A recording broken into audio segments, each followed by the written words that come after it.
আসসালামু আলাইকুম এভরিওয়ান, সবাই কেমন আছেন? আশা করি সবাই অনেক ভালো আছেন। আল্লাহ তাআলার অশেষ রহমতে আমিও ভালো আছি।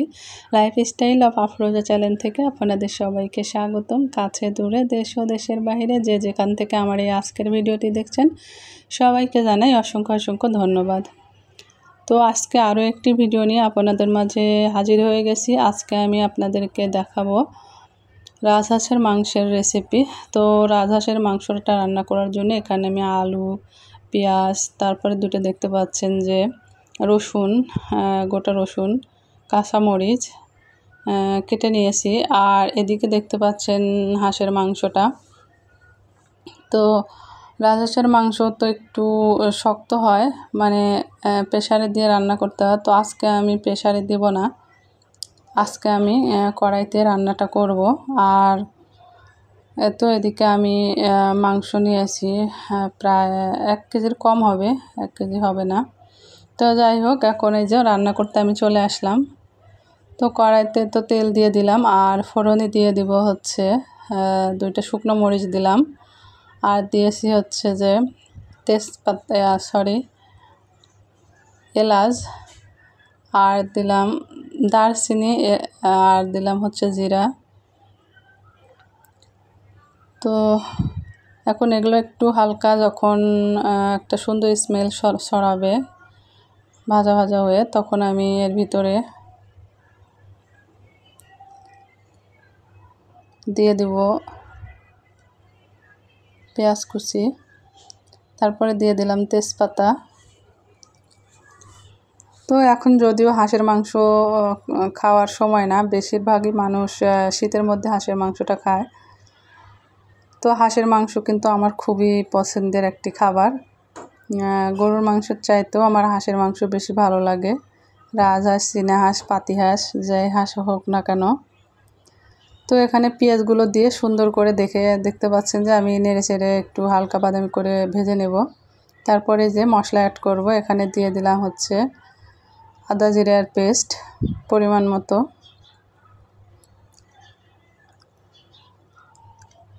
তারপরে দিয়েছি কাঁচামরিচের পেস্ট, সামান্য একটু শুকনো মরিচের পেস্ট, আর এখন দিয়ে দিচ্ছি হচ্ছে রসুনের পেস্ট, আর এখন দিয়ে দেব পরিমাণ মতো লবণ।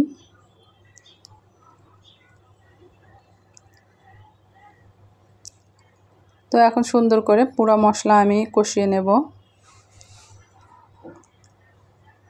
আর কাঁচামরিচের পেস্ট দেওয়ার কারণে কিন্তু খুব একটি ভালো রং আসে না, মানে যে লাল টকটকা যে রংটা, ওই রংটা আসে না। আসলে অনেকে গুঁড়া মরিচ দেয়, শুকনো মরিচের গুঁড়ো, তারপরে হচ্ছে আরও মশলা দিলে তখন হচ্ছে কালারটা এরকম লাল আসে। আর যেহেতু গরম পড়েছে, সেই হিসাবে আমার মনে হয় যে কাঁচামরিচের পেস্টটা খাওয়াই বেটার, কিন্তু আমি শুকনো মরিচের পেস্টটাও দিই মাঝে মাঝে। এখন আমার শুকনো মরিচের পেস্ট শেষ হয়ে গেছে, করতে হবে। আর এখন দিয়ে দিলাম আমি ধনিয়া গুঁড়ো, আর দিয়ে দেব হচ্ছে একটু জিরের গুঁড়ো। তো ধনিয়ার গুঁড়োটা আগে দেওয়া উচিত ছিল, আমি একটু এই পর্যায়ে এসে দিই, যদিও মশলা কত কষানো হয়নি, তাতে কোনো সমস্যা নেই। তো অনেকে হাঁসের মাংস পছন্দ করে না, কিন্তু আমার কিন্তু খুবই ভালো লাগে। তো কার কার হাঁসের মাংস পছন্দ অবশ্যই কমেন্টসে জানাতে পারেন। তো ভিডিওটি দেখতে দেখতে যারা এ পর্যন্ত চলে এসেছেন, প্রতিদিনের মতো আজকেও একটি রিকোয়েস্ট, প্লিজ আমার ভিডিওটি একটি লাইক দিয়ে আপনারা পুরো ভিডিওটি কন্টিনিউ করবেন, আপনাদের কাছে অনুরোধ। যদি লাইক দিতে ভুলে যান তাহলে প্লিজ একটি লাইক দিয়ে দিন। আমার ভিডিওতে কিন্তু লাইকের সংখ্যা খুবই কম, কমেন্টের সংখ্যা বেশি, কিন্তু লাইকের সংখ্যা কম। তো এখন এই যে সবগুলো মাংস দিয়ে সুন্দর করে কষাবো। তো ওই মাংসটা একটু বেশি সময় ধরে কিন্তু কষানো লাগবে, যেহেতু হাঁসের মাংস এমনিতেই শক্ত হয়। আর এদিকে দিয়ে দিলাম আস্ত 2টা রসুন আর কয়টা কাঁচা লঙ্কা।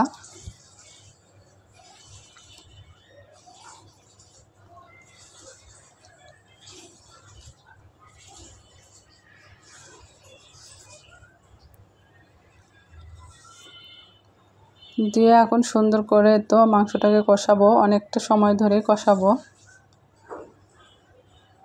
রাজহাঁসের মাংস এমনিতেই একটু শক্ত হয়।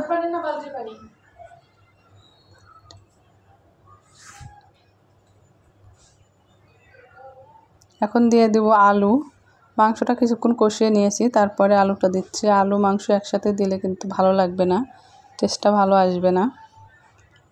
তো অনেক সময় আমি আলু ভেজেও দিই, তো আজকে ভেজে দিলাম না, কারণ যেহেতু রাজহাঁসের মাংস, সেক্ষেত্রে কিন্তু কষাতে কষাতে তারপরে মাংসটা ঝোলের জন্য পানি দেওয়ার পরে অনেকক্ষণ জাল হওয়ার পরে এমনিতেই আলুটা অনেক বেশি গলে যায়, যে কারণে আমি আলুটা আর ভেজে নিইনি আজকে। তো আপনারা চাইলে আলুটা ভেজেও দিতে পারেন।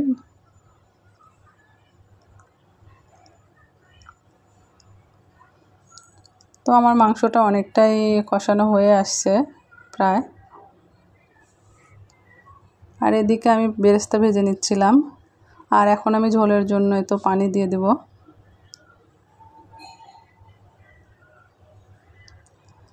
তো আমি আমার পুরাতন বন্ধুদের প্রতি অনেক অনেক কৃতজ্ঞ, যাদের ভালোবাসায় আমি একটু একটু করে এগিয়ে যাচ্ছি।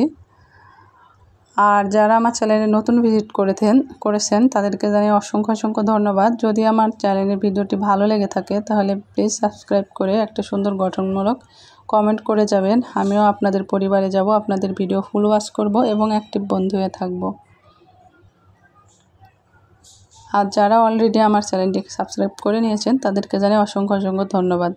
আমি অনেকেরই চ্যানেল সাবস্ক্রাইব করে তাদের ভিডিও অলরেডি দেখি, কিন্তু অনেকেই মনে হয় অনেক পরে এসে আজকে এক আপু, সম্ভবত ইন্ডিয়া বাড়ি হতে পারে, আমি সঠিক জানি না। তো উনি আজকে বলছে যে আপনার চ্যানেলটিকে সাবস্ক্রাইব করলাম। তখন আমি ভাবতেছি যে ও এখনও তাহলে আমার চ্যানেলটিকে সাবস্ক্রাইব করেনি, আমি শুধু তার ভিডিও দেখেই যাচ্ছি। তো যাই হোক, আপনাদের সঙ্গে কথা বলতে বলতে আমার এই তো মাংসটা রান্না হয়ে গেছে, আর আমি এদিকে নামিয়ে দেখতে পেলেন যে পেঁয়াজ বেরেস্তা উপর দিয়ে ছিটিয়ে দিলাম। তো হাঁসের মাংসর রান্নার প্রসেসটা কেমন হয়েছে সবাই কিন্তু অবশ্যই কমেন্টসে জানাবেন, রান্নাটা কেমন হয়েছে সেটাও জানাবেন।